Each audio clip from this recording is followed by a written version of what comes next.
দেখছোস result change হয়েছে। ভাগ্যিস board challenge করছিলাম।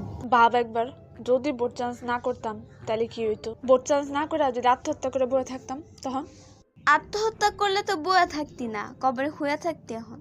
না, আমি বুঝলাম না এরকম একটা ইম্পর্টেন্ট বিষয় কেমনে ভুল করে হেরা।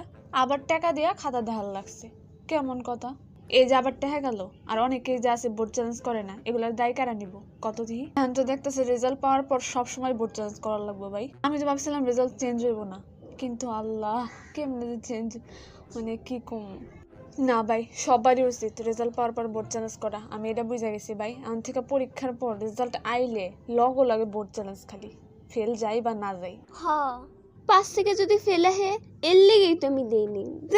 কেরা যে এই গুজবটা ছড়াইছে যে 5 থেকে ফেল আইতে পারে, হেও মনে হয় বোর্ড চ্যালেঞ্জ করছে। বাংলাদেশে খালি আমি একলাই করি। এর লেগেই তো আমারটার বদলে লাবণীর রোল নাম্বারটা দিছিলাম।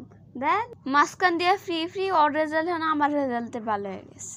ও জানোস, কালকে লাবণী মেসেজ দিছে, ও কইতাছে ওর নাকি রেজাল্ট চেঞ্জ হয়েছে, কিন্তু ও তো বোর্ড চ্যালেঞ্জই করে নাই। কইলো তাহলে কি করছে? স্যাররা করছে? স্যাররা করলে ওর ডাকলে না, সবার ডাই করতো। তাইলে মনে হয় বয়ফ্রেন্ড করছে। হ, বয়ফ্রেন্ড না, গার্লফ্রেন্ড।